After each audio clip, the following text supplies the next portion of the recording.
Säg hej till publiken. Hej! Kom nu.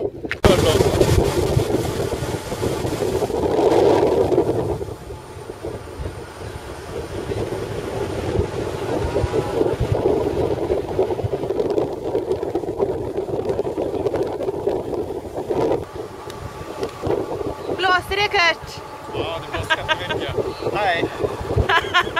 Inget alls.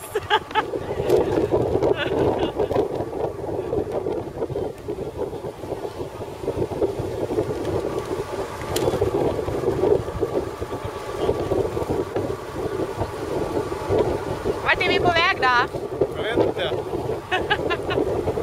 Jag bara följer med dig.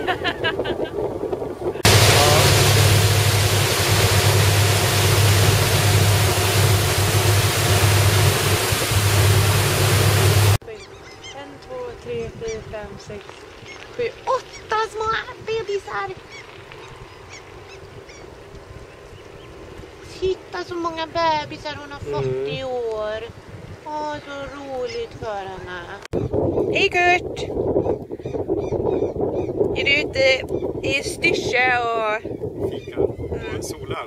Ja. Badar. Badar. Jag tittar på när andra badar. Ja.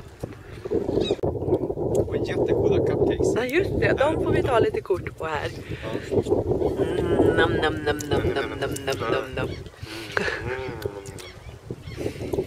Och så Sanna, American Sticky Buns kallas det. American sticky buns. Ska man ta bort papper tror du? Då ska jag äta allt också.